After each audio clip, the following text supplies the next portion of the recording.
Hola, soy Fernando Proday. Sin conocimiento no hay empatía. Mira. Síndrome de Asperger. Canal en YouTube, Nairo, Neurodiversidad y Salud. Producción general, Fernando Proday. Voces reales, familias reales, amor real. Este espacio nace para acompañar, informar y abrazar.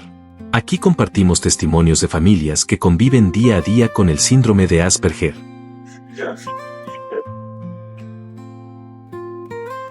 Carmen, ¿puedes pasar?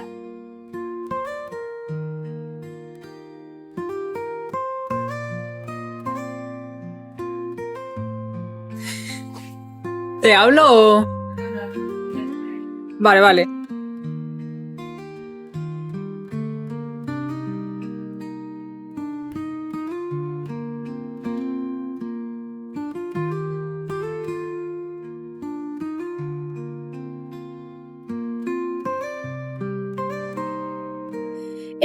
Primera pregunta. ¿Eres diferente a la mayoría de la gente? Pues sí, soy diferente a la mayoría de la gente. Bueno, pues la verdad es que sí. Definitivamente sí.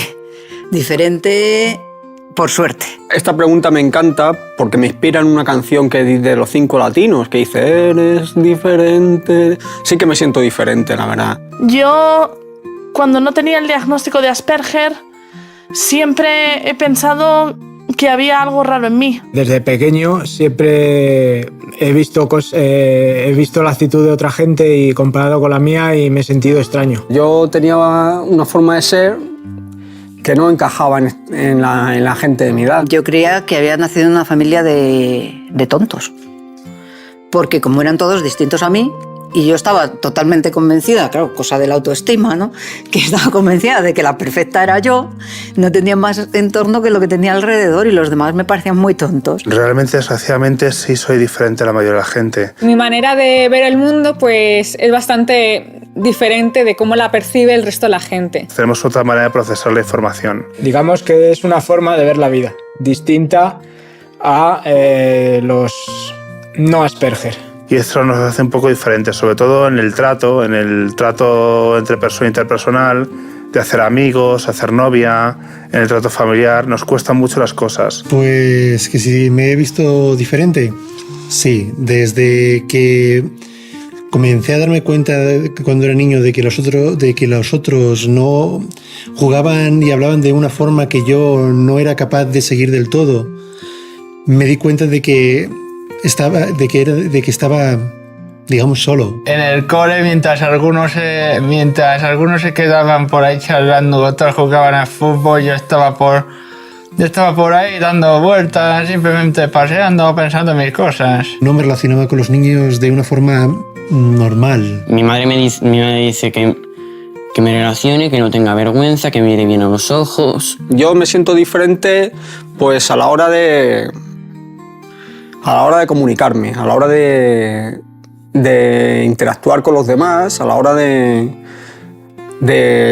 sociabilizarme. Pero sobre todo, si la gente, en vez de ayudarnos y conocer este tipo de cosas y saber en qué fallamos, lo que nos hace es ponernos lo más difícil, el abismo es todavía más grande, la distancia es todavía más grande. Mis padres en todo momento supieron que en mí había algo que no era normal. Me llevaron a múltiples psicólogos de pequeña. Me diagnosticaron todo tipo de enfermedades mentales. Mi padre me ha dicho que diga que lo del Asperger no es una enfermedad, lo cual es bastante cierto. Solo es una forma de ser, no es una enfermedad. El síndrome de Asperger es un trastorno neurobiológico que está dentro de los trastornos del espectro autista. El Asperger se tiene de nacimiento. Tú naces Asperger, mueres Asperger. Es por genes, por genética. Aunque creo que mi padre una vez comentó que se sentía un poco decepcionado porque no era del todo normal, pero al final ya lo ha aceptado. Las tres áreas que definen el síndrome de Asperger, que son de la mayor dificultad, son 1. Socialización. La segunda sería la comunicación y por último la flexibilidad. Digamos que esos 3 puntos son los más importantes a la hora de detectar y diagnosticar a una persona con síndrome de Asperger. A mí me diagnosticaron en 2002, tenía 18 años, ya mayor de edad. Mis padres lo están pasando fatal, están desesperados, no sabían nada de lo que me pasaba. Habían ido a 1000 psicólogos, a 1000 psiquiatras, estaban intentando que les ayudasen de alguna manera, estaban pidiendo auxilio. Me llevaron a todos los médicos que había a su alcance, estamos hablando de finales de los años 60, y acabé en el Hospital de la Paz y allí me diagnosticaron de autismo. Con la tranquilidad que le dieron a mis padres que era autista pero lista y que eso se me iba a quitar cuando cumpliera 14 años. En mi caso, pues, por ejemplo, fue, digamos, un alivio. Fue como, vale, ya sé exactamente cómo se llama, cuáles son los síntomas, yo tengo esto, o si no todos, la gran mayoría, los he vivido y entonces sé qué es lo que me pasa. O sea, no estoy loco y sé, y me están diciendo que hay gente que también tiene el mismo síndrome, con lo cual no estoy solo. No estoy solo en el mundo y sé que puedo relacionarme con esa gente. Me diagnosticaron a los 12 años porque la orientadora veía cosas que no le parecían normales. A mí me diagnosticaron bastante tarde, a los 18 años. Mucha gente se reía de mí porque era rara. De hecho, yo misma me aislaba para no tener que soportar el tormento de que me volvieran a decir una y otra vez que yo era diferente al resto. Las personas tienen muchos prejuicios con lo que se refiere al autismo, tienen una idea preconcebida falsa y yo pienso que todavía hay mucho por lo que luchar. Sí que es súper importante tener claro que no es una enfermedad, que no tenemos que sufrir por eso, que se puede ser perfectamente feliz siendo Asperger. ¿Te gusta estar solo? Bueno, esta pregunta tiene su miga. Desde pequeñito sí, siempre me ha gustado estar solo. Ahora ya no tanto. En la infancia sí que me gustaba estar solo. Yo no necesitaba juntarme con niños de mi edad. Sí, me gusta bastante estar solo, la verdad. Yo es que me excluía, yo era una persona que quería estar sola. O sea, yo no quería estar con los demás porque lo veía un esfuerzo estúpido. Yo prefería estar leyendo o estar en mi mundo, con mis historias. En el recreo estoy con mis amigos, pero a veces les digo, me apetece estar un poco solo. Realmente, sí, no voy a mentir. Me gusta estar solo más de lo que muchísima gente, digamos, neurotípica o normal le costaría entender. Pero realmente estar centrado en alguna cosa que me gusta me llena muchísimo más muchas veces que estar con gente. A excepción, por supuesto, de mi pareja aquí presente. Álvaro, ¿te gusta estar solo? Bueno, aunque a veces disfruto de la compañía, realmente sí que me gusta estar solo. Me gusta estar muy solo y yo sí que estoy muchísimo en mi propio mundo. La verdad es que siempre he valorado estar sola, pero lo cierto es que también sí que creo que antes estaba sola y disfrutaba con la soledad porque tampoco sabía relacionarme con los demás. De hecho, cuando estoy en mi habitación, normalmente con el ordenador y alguien entra, me pongo muy furioso porque quiero que se vaya y no quiero que mire lo que hago. Me gusta estar solo principalmente porque mi imaginación es el único sitio donde nadie puede entrar. Cuando eres adolescente la cosa cambia. Cuando eres adolescente empiezan a despertarse tus instintos sexuales y empiezas a notar que necesitas de los demás, necesitas tener amigos, necesitas encontrar pareja, Y entonces, pues ahí ya no te gusta tanto estar solo. Es cierto que de pequeño tenía menos necesidad. Pero cuando tú empiezas a entrar en los primeros años de la pubertad, a los 10, los 11 años, y empiezas a crecer, a querer socializarte, a querer hacer amigos, y te responden con hostilidad, con golpes, con patadas, con insultos, con humillaciones, entonces intentas alejarte. Siempre que se vea a una persona Asperger aislada, está sufriendo. Eso lo tenemos que tener súper claro. Nosotros no queremos estar fuera de la sociedad, no queremos estar solos y no queremos no tener ninguna relación. Tenemos que recurrir a guetos, a juntarnos entre nosotros porque la gente neurotípica no nos acepta como somos.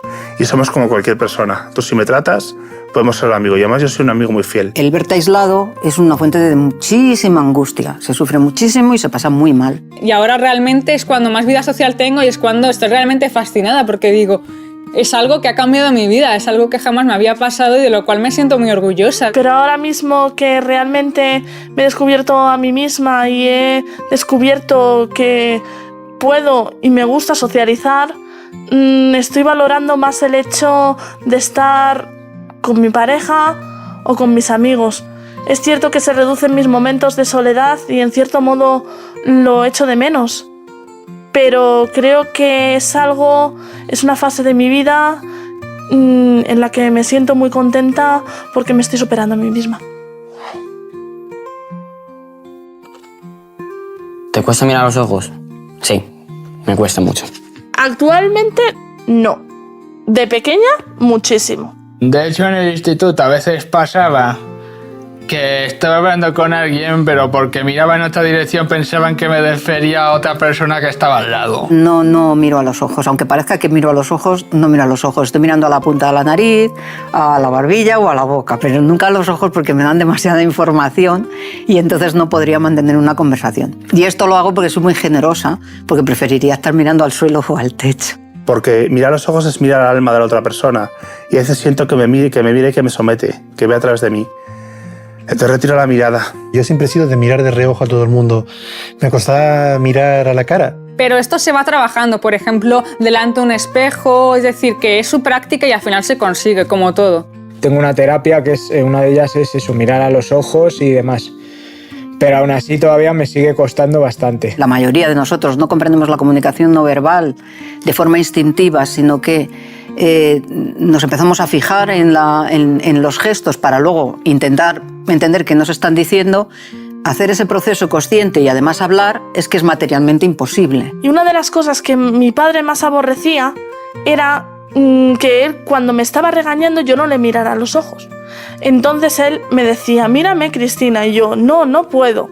Entonces ese gesto, él lo interpretaba como que lo estaba desafiando. Entonces las discusiones siempre duraban más. Por esa misma razón. Él no acababa de entender del todo que yo realmente no podía mirar a los ojos. El cerebro Asperger lo que hace es que capta multitud de detalles y no los discrimina. Entonces llegas a amontonar tal cúmulo de información que te es imposible procesarla en tiempo real. La mirada así fija, llega un momento que también intimida un poco. Vamos, no, en mi caso no es que me intimide, pero que parece que yo, como una persona, ya me he quedado con sus facciones, con su cara, no necesito mirarla excesivamente a la cara para comunicarme con ella, porque se supone que yo su cara ya la conozco, ¿no? Que a veces me quedo mirando fijamente a las personas sin yo darme cuenta y esto puede resultar molesto y perturbador. Se dice que las personas con TEA, los Asperger, tenemos cierto grado de prosopagnosia. No estamos preparados. Prosopagnosia es que nos cuesta diferenciar las caras. A mí me pasa, porque teóricamente no estamos genéticamente predispuestos para reconocer gestos, para relacionarnos con los gestos faciales. Por eso a todos nos cuesta muchas veces la comunicación no verbal. Y el mirar a los ojos es una de esa comunicación no verbal. Cuesta mirar a la cara a la gente cuando sientes todo el peso de sentimientos que no entiendes, de toda una conversación de mirada, de gestos invisibles que no puedes comprender. Si yo te hiciera a ti que fueras como yo, es decir, que sintieras la incomodidad que yo siento cuando te tengo que estar a ti mirando a los ojos para hablarte y seguir tu comunicación no verbal, de alguna manera tú sí que me vas a poder comprender. Intenta de verdad tener una conversación con alguien que tienes enfrente mirando al suelo, ya verás cómo no puedes hacerlo. ¿Eres muy inteligente? Pues mira, esta pregunta es muy curiosa porque a mí, además de ser famoso, me gustaría haber nacido superdotado. Si hablamos de cociente intelectual, como se hablaba tradicionalmente, yo tendría un cociente intelectual de persona superdotada. ¿Me considero que eso sea útil para algo? No sirve para nada en absoluto. Es que lo de que somos muy inteligentes, en parte es un mito y en parte es verdad. Es mito porque no somos inteligentes para todo, somos inteligentes para algunas cosas. Y en parte es real porque cuando nos canalizan bien cuando nos canalizan bien y potencia todas aquellas materias para lo que somos inteligentes, pues podemos llegar muy lejos. De hecho, si te soy sincero, me considero a veces bastante tonto. Pues no lo sé si es lo que me han hecho sentir y pensar desde pequeñito los profesores y demás, pero es lo que a veces siento. Yo tengo un cociente intelectual muy alto, no llego a superdotado, pero no voy a decir el que tengo porque también que sería tener un poco de ser sobrado. Cada uno es inteligente en lo que le interesa. Yo a los 6 años leía Shakespeare.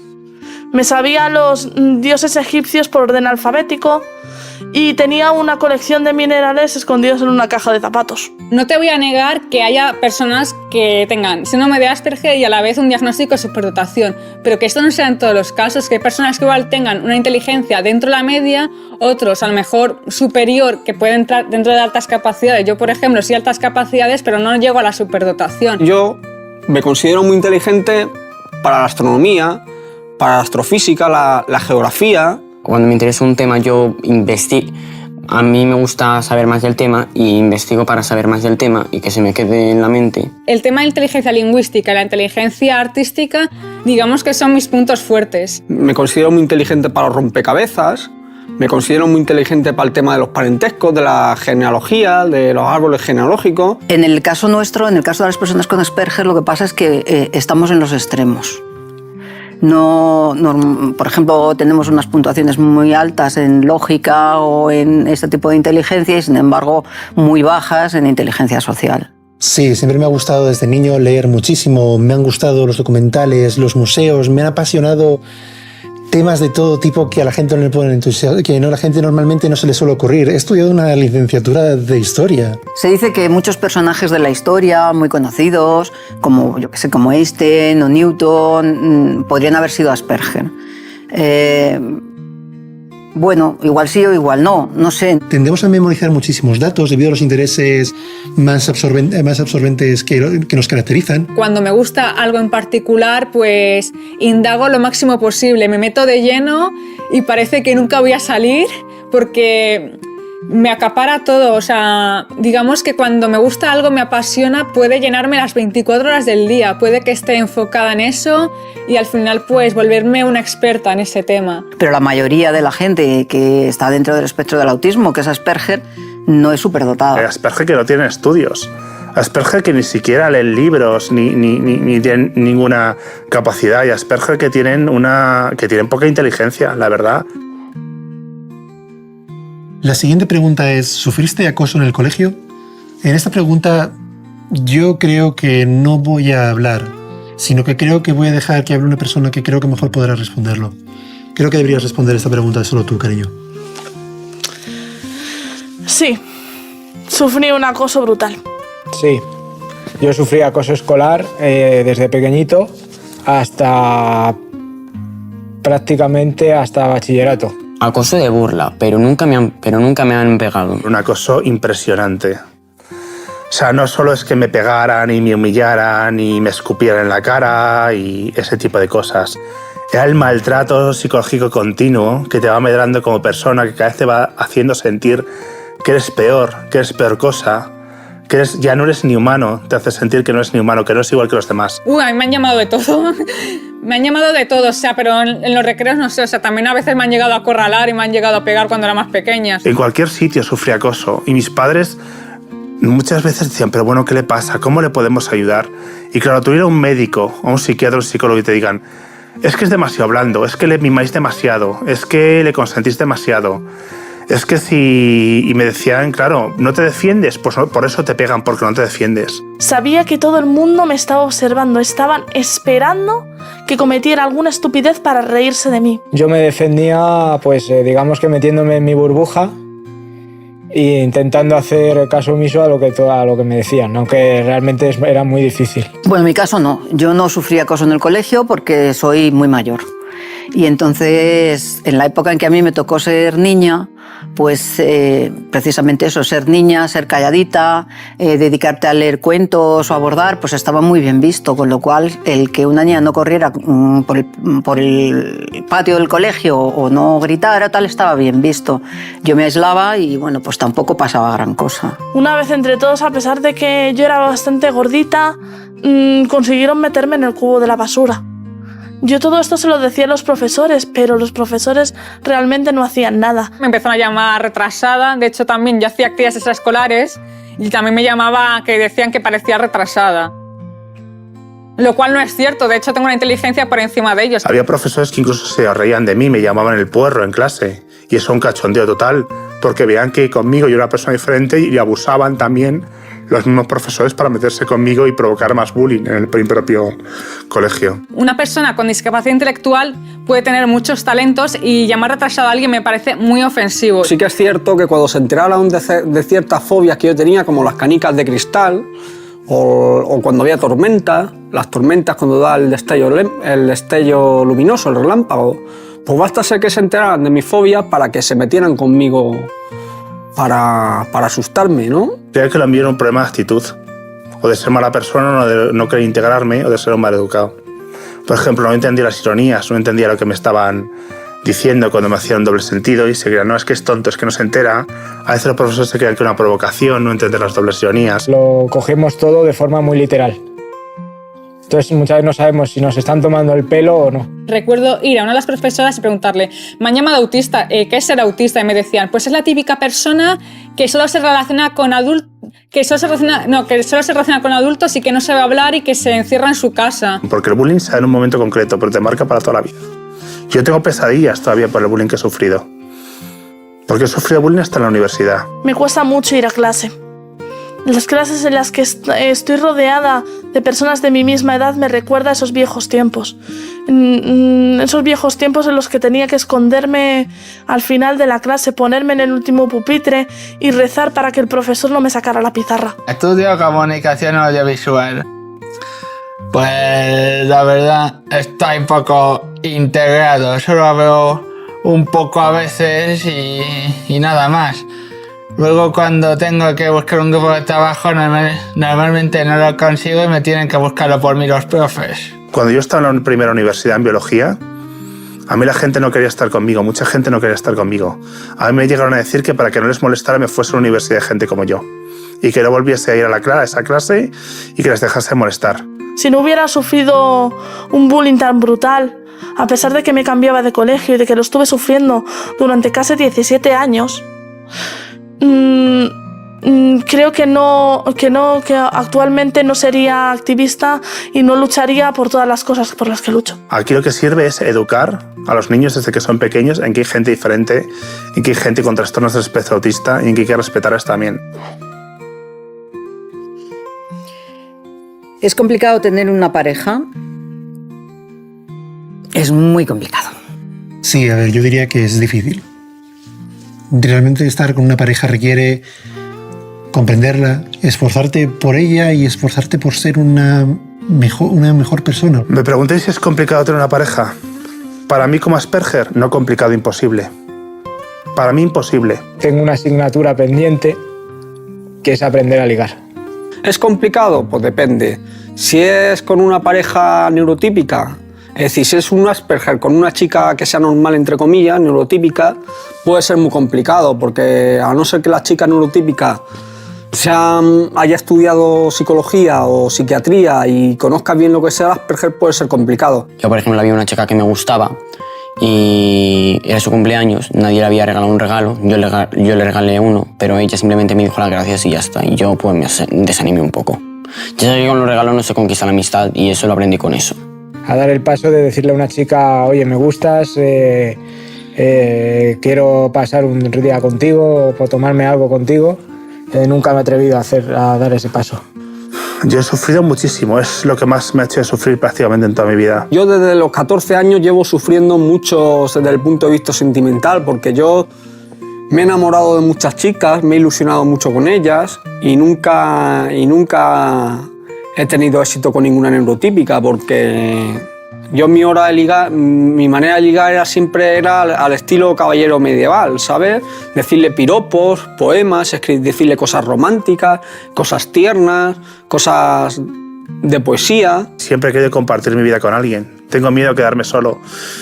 Es la cosa que más deseo yo, tener pareja en la vida. Y con 33 años nunca he tenido pareja. Sobre todo me da miedo el rechazo, si me rechazan. Como no entienden lo que me pasa, podrían pensar que yo pudiera hacerlas daño, que me ven grande, que no saben lo que me pasa. El Asperger, saber que ambos tenemos lo mismo, nos permite ser comprensivos con todas las manías y todos los tics que viene asociado.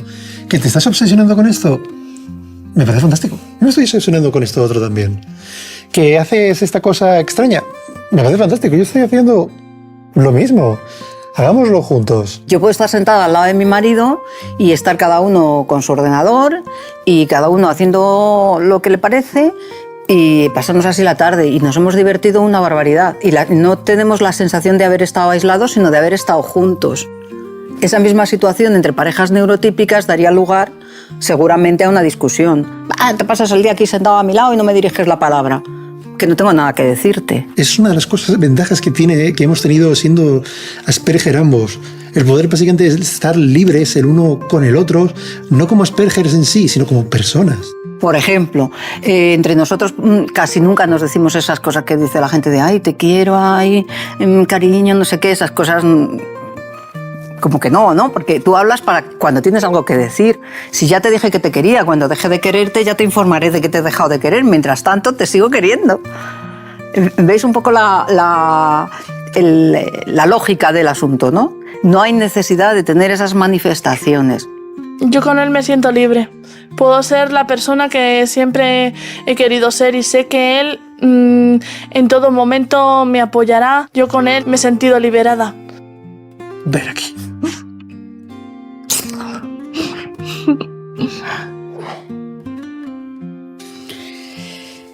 ¿Cuántos amigos tienes? ¿Uno o ninguno? Una persona con Asperger le es muy difícil hacer amigos. Sobre cuántos amigos tengo, la verdad no lo sé. Incluso ahora, en este momento, me cuesta comprender cuándo una persona realmente es mi amigo. No sé dónde está el límite entre un conocido, un amigo. El concepto de amigos que nosotros manejamos es distinto al concepto de amigo social, que es multitudinario, ¿no? De personas que entran y salen de tu vida. Nosotros, por lo general, tenemos uno o dos amigos que te acompañan durante toda la vida, con los que tienes unos niveles de interactuación social muy bajos, a temporadas. Puedes pasar años sin verlos, puedes pasar meses sin hablar y siguen siendo tus amigos. La dificultad es porque tenemos una manera diferente de interactuar, una manera chocante de relacionarnos, una manera que a la gente normal, entre comillas, no le cuadra. La mayoría se relacionan entre ellos, o sea, con personas autistas. Y entonces, pues es algo que veo normal, ya que si las personas neurotípicas, la mayoría de ellas te rechazan, pues qué menos que encontrar personas con tu misma condición neurológica que te puedan entender. Yo cuando he intentado hacer a otros amigos que no tenían Asperger, sí me he sentido desplazado y me he sentido no humillado, pero sí bastante desplazado y era como el rarito. Con el rarito no vamos, porque mira, ese rarito no es guay, no habla, no tal. Yo iba de pandilla en pandilla. La gente se relacionaba por grupitos en el instituto, por grupitos de 3, 4, 5, 6, 7, los que fueran. Y yo, como no encajaba en ninguno en concreto, estaba en todos y a la vez en ninguno. Es decir, yo iba de grupo en grupo a ver quién me daba más conversación, ¿sabes? Y la única persona de la que he estado seguro de que era mi amiga está aquí a mi lado. Me enamoré de ella y sigue siendo mi mejor amiga. Y la única persona de la que sigo sabiendo que la voy a tener ahí para siempre, a pesar de que me conozca. Yo cuando estaba en la autónoma y tenía muchos compañeros que me trataban bien, decía, ala, pues yo tengo 100 amigos. No es verdad. A lo mejor de esos 100 amigos tenía 1 o 2. Me ha sido más fácil empatizar con las chicas, por lo menos cuando estuve en la autónoma.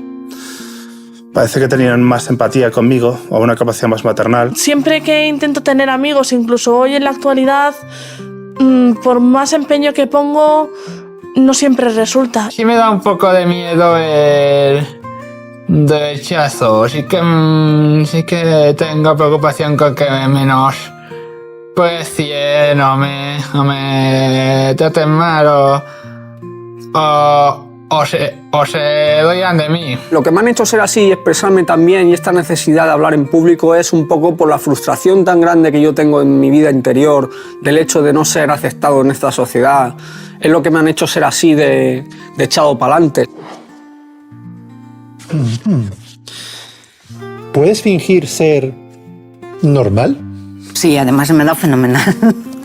En mi caso, yo sí debo decir que muchas veces he aparentado ser normal. Pues hombre, con mi familia yo soy como soy. No entiendo lo que es ser normal para el resto de la gente. Nosotros vivimos en un mundo que no nos entiende y nosotros tampoco no entendemos el mundo. O no lo entendemos o bien no le compartimos. Con mis amigos, pero con mis amigos que tengo amistad en el instituto al que voy, pues oye, yo no les he dicho que soy Asperger, pero actúo más de mi forma de ser. Para que los llamados normales nos entiendan o me entiendan, pues yo necesito fingir ser como ellos, hablarles en su mismo lenguaje. Cuando me relaciono con neurotípicos, o sea, personas normales, entre comillas, pues sí que es cierto que muchas veces me pongo la máscara.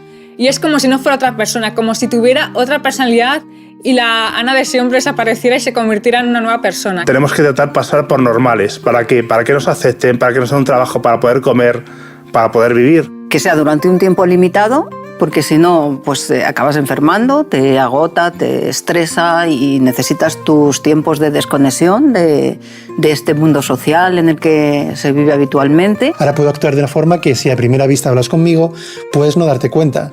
Pero si estás suficientemente tiempo conmigo, como con cualquier Asperger, por muy bien adaptado que se encuentre al medio, digamos, normal, vas a acabar por ver que tenemos diferencias. A mí me ha pasado de escaparme por una ventana porque venía una visita que no estaba prevista. Entonces yo me angustié de tal manera que, aun siendo pues la jefa, que podía haber dicho recibo o no recibo, y a través de mi secretaria no hubiera tenido ningún problema, pues entré en un bucle de ansiedad y me salí por la ventana del despacho. Cuando tú observas el comportamiento de los demás, tú intentas comportarte igual que ellos, meterte en su papel. Y eso pues muchas veces funciona, pero al cabo de un tiempo, digamos que los neurotípicos poseen como una especie de radar. Entonces, en el momento que notan algo extraño, ya empiezan a decir, esto no me acaba de cuadrar, este comportamiento no me parece muy adecuado. Una falacia que se dice de nosotros es que realmente no somos empáticos, que realmente no tenemos sentimientos. Eso no es cierto. La diferencia es que los neurotípicos generalmente esperan que nosotros empaticemos con ellos de una manera codificada que ellos entienden por válida. Que si ves que tengo un comportamiento peculiar o ando de manera rara o a veces estoy centrado o absorto en mis pensamientos, no lo estoy haciendo porque sea antipático, porque quiera dejarte mal o porque no te esté haciendo caso, sino porque a lo mejor en ese momento necesito estar así. El resumen básicamente es, sí, sentimos, somos empáticos, podemos ponernos en el lugar de otra persona. Lo que pasa que muchas veces es posible que tú no lo interpretes como tal. A mí me cuesta abrazar o besar a la gente que casi no conozco o casi no me acuerdo. ¿Y tú, Antonio? ¿Tú puedes fingir ser normal? No, no puedo fingir ser normal. ¿Pero lo intentas o no? No, no lo intento. Alguna vez lo he intentado, pero como me he llevado muchas decepciones, ya intento ser como soy y que si la gente me acepta, bien. Ya es mejor, si ya lo oí en una canción o algo así, que es mejor aceptarse, que no todas las orugas se hacen mariposas. El mundo debería ser un poquito más flexible a la hora de comprender a las personas que somos diferentes. Porque el gran problema es que nuestro colectivo no está visibilizado. Una cosa muy importante, la gente joven lo que tiene que dejar de tener es miedo. Y las familias de la gente joven tienen que dejar de tener miedo. Y no esforzarse en que sus hijos sean como los demás, porque sus hijos son perfectos. ¿A todos os gustan las mismas cosas frikis? No. Ni nos gustan los ordenadores, ni los Pokémon, ni todo ese tipo de cosas. Algunos sí, a otros no. Ni siquiera ni los dinosaurios, estos lo llevas toda la vida. Estos son tópicos. No, yo no creo que nos guste la misma cosa friki, la verdad. Tenemos unos gustos muy raros, bastante raros. Una anécdota que tengo es que una profesora, cuando estaba en primero de primaria, me dijo: bueno, Cristina, ¿y a ti qué te gusta? Porque me senté con ella cuando iba en el autocar. Me dijo: ¿te gustan las muñecas? ¿Te gustan los juegos? ¿Qué es lo que más te gusta? Y entonces yo cogí y le solté y le dije: me gusta la pareja que hacen Isis y Osiris. Mi pasión son los videojuegos y los cómics. Normalmente pues sí que solemos tener gustos así, intereses restringidos, estereotipados, preocupación absorbente por ciertos temas. Sin duda el creador más conocido y más importante es Stanley, que nació en 1937. Él empezó creando los Cuatro Fantásticos en 1976 y luego creando otros personajes como Iron Man, Capitán América, Thor, Hulk, que que luego se convirtieron en los Vengadores.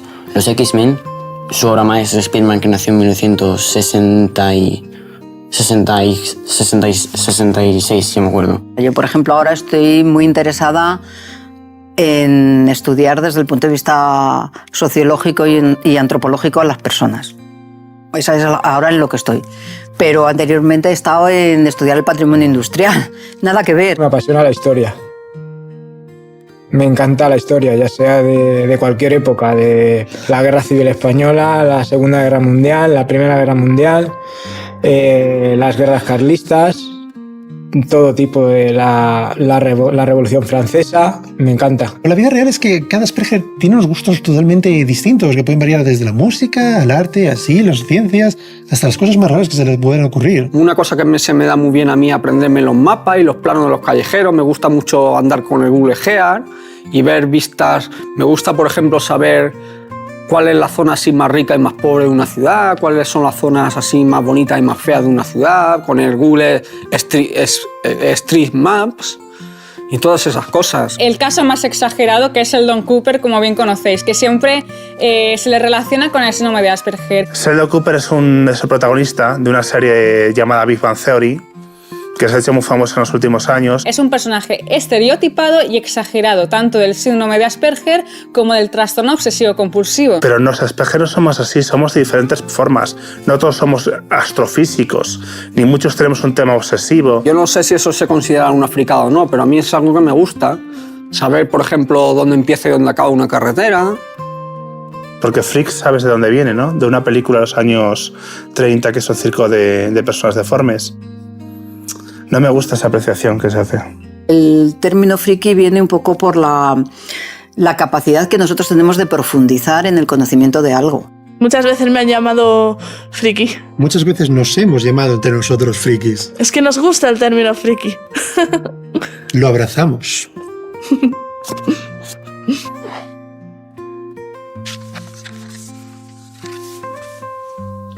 ¿Y qué ventajas tiene tener síndrome de Asperger? Es difícil la pregunta, es difícil pensar que tenga alguna ventaja, ¿no? Viviendo en un mundo de gente que son neurotípicos y que estés muchísimo más adaptados. ¿Quieres empezar a lo mejor esta pregunta tú? Sí.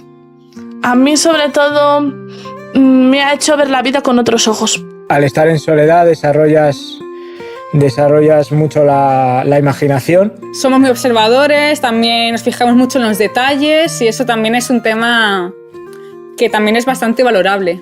Para mí es claro como el agua ver, oír a las cotorras.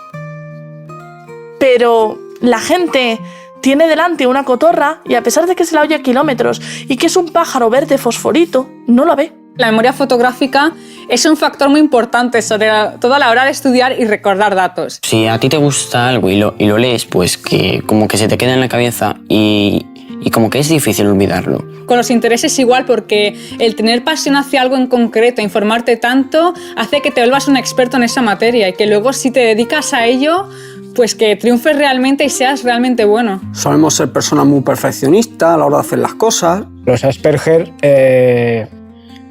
solemos ser muy diligentes a la hora de trabajar. ¿Qué ventajas tiene tener síndrome de Asperger?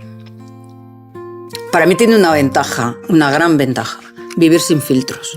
Solemos ser una persona muy sincera, decimos las cosas que pensamos. Una vez que hice una entrevista personal para contratar a una persona, y bueno, pues la entrevista transcurre, estábamos otra persona y yo, y transcurre normal, pues se hacen las preguntas de siempre y tal, y al final la otra persona que estaba conmigo me pregunta, bueno, ¿qué te ha parecido fulano? Claro, como esa pregunta no estaba prevista, yo dije, muy feo. Y el señor fulano estaba delante, claro. Tú vas y lo sueltas tal cual, sin pararte a pensar que a esa persona le hemos podido hacer daño, ¿sabes? Le hemos podido herir. Entra un componente emocional de me ofende, es demasiado directo. Nosotros nunca manejamos componentes emocionales en ese sentido, sino simplemente constatamos. Si tú constatas una cosa, la dices. Ya está. Pero eso no quiere decir que quieras ofender ni nada por el estilo, porque no hay matiz. Cuando tenemos grupos de WhatsApp o relaciones entre nosotros, Se producen muchas discusiones porque decimos las cosas de manera muy a la cara. No es porque no tener filtros sea un problema, sino porque estás en un sitio donde hay 20.000 filtros y tú no los controlas.